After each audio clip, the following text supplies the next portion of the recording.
الحمد لله وكفى وسلام على عباده الذين اصطفى أما بعد أعوذ بالله من الشيطان الرجيم بسم الله الرحمن الرحيم من المؤمنين رجال صدقوا ما عاهدوا الله عليه فمنهم من قضى نحبه ومنهم من ينتظر وما بدلوا تبديلا سبحان ربك رب العزة عما يصفون وسلام على المرسلين والحمد لله رب العالمين اللهم صل على سيدنا محمد وعلى آل سيدنا محمد وبارك وسلم۔ اسلامی سال کی ابتدا محرم سے ہوتی ہے اور اختتام ذی الحجہ پہ ہوتا ہے۔ اگر آپ غور کریں تو محرم بھی قربانی کا مہینہ اور ذی الحجہ بھی قربانی کا مہینہ، تو ابتدا بھی قربانی ہے، انتہا بھی قربانی ہے، امت کے لیے سبب ہے۔ اگر ہم اس دنیا کو غور سے دیکھیں تو چار طرح کی مخلوقات ہیں: جمادات، نباتات، حیوانات اور انسان۔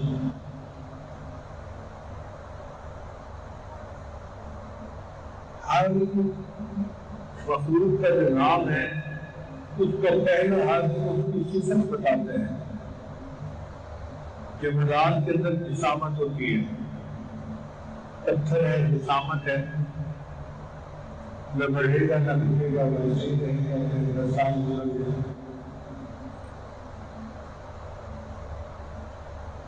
اور جمادات سے اعلیٰ ہے نباتات۔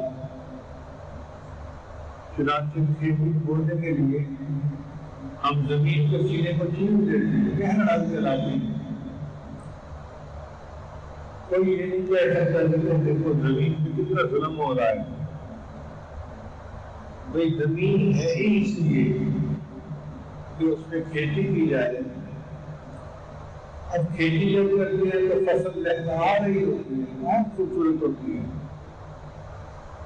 این جب وہ عروج پہ ہوتی ہے تو اس کو درانتی سے کاٹ دیتے ہیں۔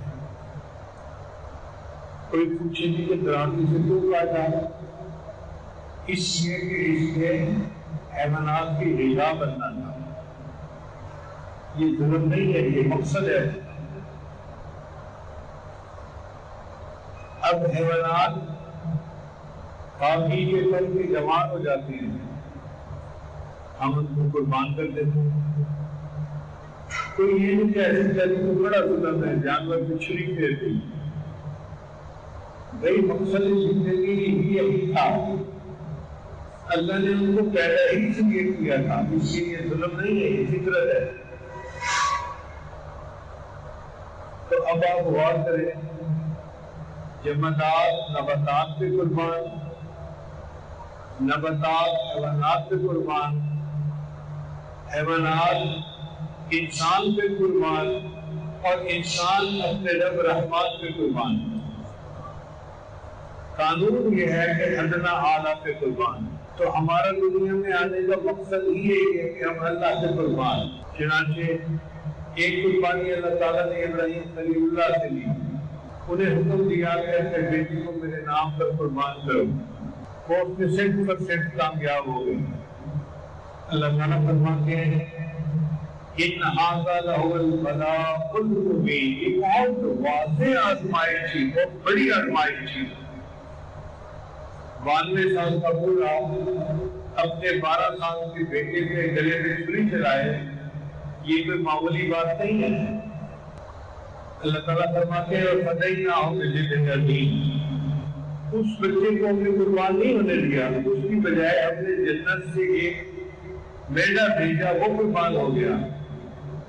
سلام علی ابراہیم، ابراہیم تم پہ سلام کی ہو، ابراہیم تمہیں شاباش ہو، ابراہیم تم جیتے رہو، تم نے کتنی اچھی قربانی کی، کتنے پیارے الفاظ سے اللہ نے ان کو اپریشیٹ کیا ہے کہ ابراہیم تم نے کتنا اچھا کام کر دکھایا، تم پہ سلامتی ہو، تم جیتے رہو۔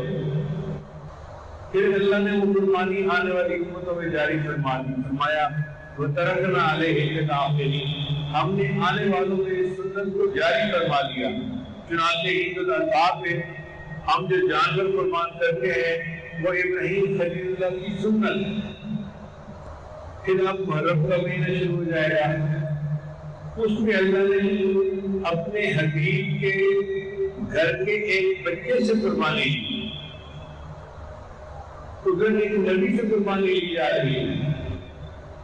ادھر اللہ نے اپنے حبیب سے قربانی نہیں لی، اپنے حبیب کے گھر کا ایک بچہ جو ان کا نواسا تھا سیدنا حسین علیہ سے قربانی لی، اور قربانی بھی ایک فرد کی نہیں، پورے گھرانے کو قربان کر دیا، پورا ممبئی قربان کر دیا۔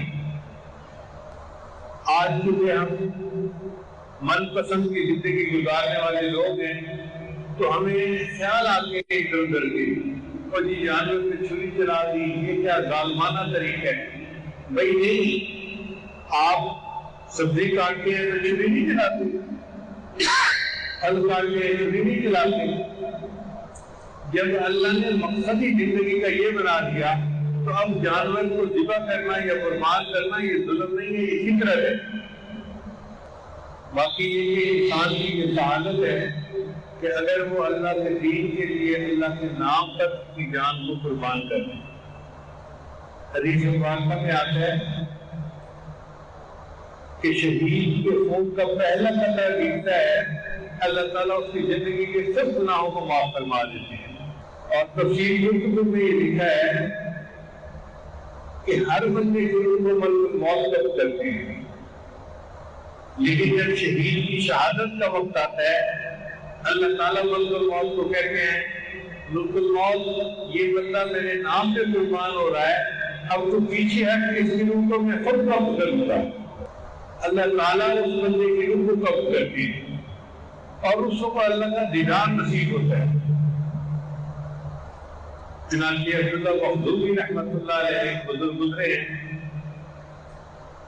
جہاد میں شریک تھے اور ان کو سخت زخم آئے ہوئے تھے، گرمی کا موسم تھا۔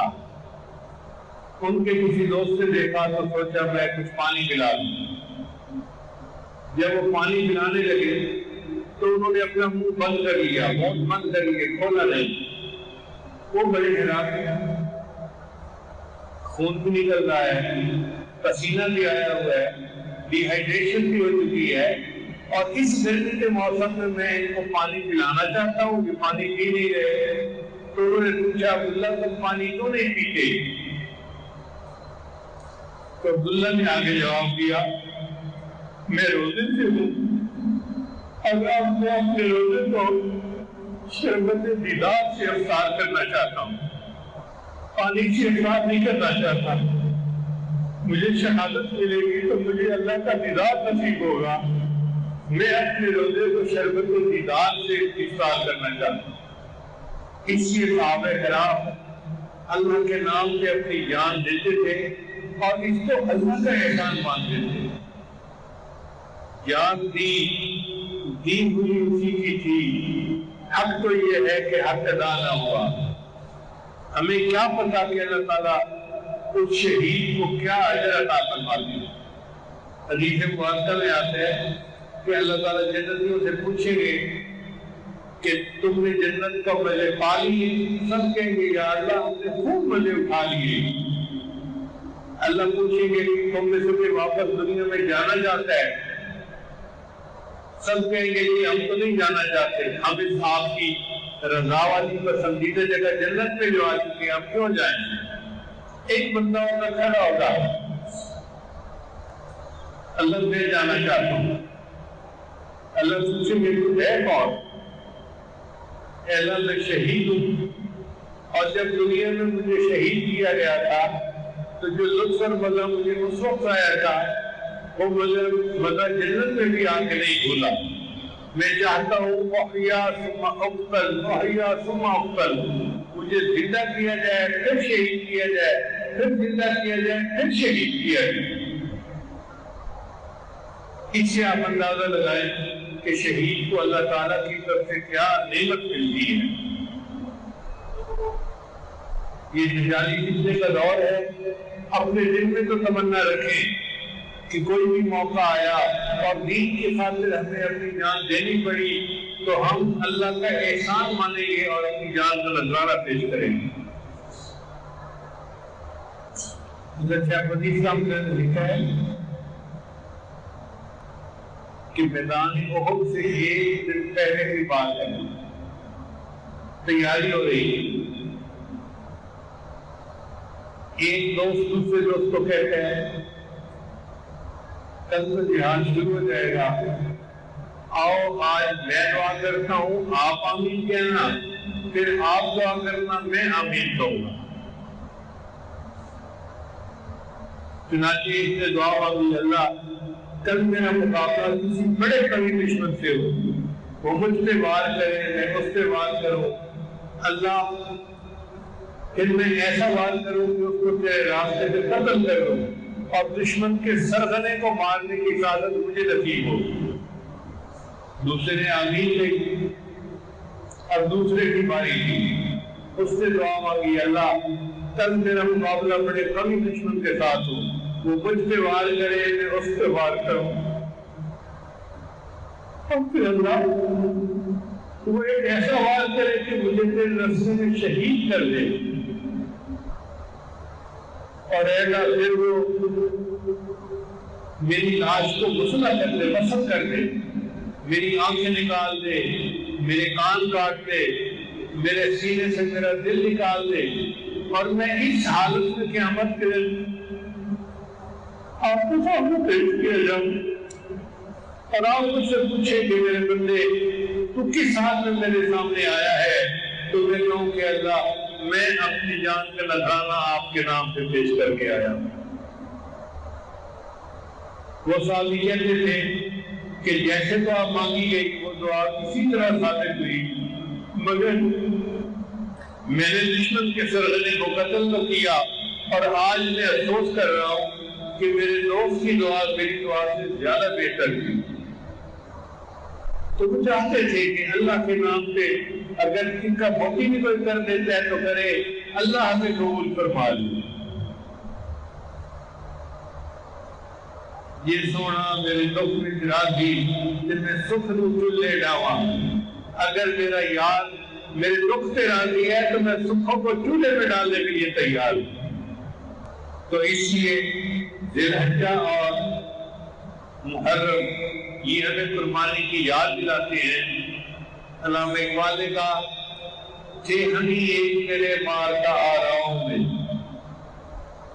تھے ہمیں ایک میرے مار کا آراؤں میں، خشکیوں میں کبھی لڑتے کبھی دریاؤں میں، دی اذانیں کبھی یورپ کے کلیساؤں میں، کبھی افریقہ کے تپتے ہوئے صحراؤں میں، شان آنکھوں میں نچلتی تھی جہانداروں کی، کلمہ پڑھتے تھے ہم چھاؤں میں تلواروں کی۔ تلواروں کی چھاؤں میں کلمہ پڑھنا یہ مومن کی شان رہی ہے۔ اس لیے کہتے ہیں شہادت ہے مطلوب و مقصود مومن، نہ مال غنیمت نہ کشور کشادی۔ علامہ اقبال نے پوری صورتحال کو ایک شعر کے اندر سمیٹ دیا۔ فرماتے ہیں غریب و سادہ و رنگین ہے داستان حرم۔ غریب کا مطلب ہوتا ہے جو ون بلین ہو، بہت شاد ہو، تو یہ داستان بہت انوکھی ہے، سادہ ہے، رنگین سے مراد اون سے رنگین ہے۔ غریب و سادہ و رنگین ہے داستان حرم، نہایت اس کی حسین، ابتدا ہے اسماعیل، انتہا اس کی سیدنا حسین پر آ کر ہوئی اور ابتدا اس کی سیدنا اسماعیل علیہ السلام سے ہوئی۔ غریب و سادہ و رنگین ہے داستان حرم، نہایت اس کی حسین، ابتدا ہے اسماعیل۔ تو یہ دونوں مہینے ہمیں قربانی کی یاد دلاتے ہیں۔ اللہ تعالیٰ ہمیں ایمان کی حرارت عطا فرمائے، ایسی محبت ہو کہ پروانہ شمع پہ قربان ہونے کے لیے تیار ہو جائیں. ہم بھی اللہ کے نام سے اپنی جانیں قربان کرنے کے لیے تیار ہو جائیں.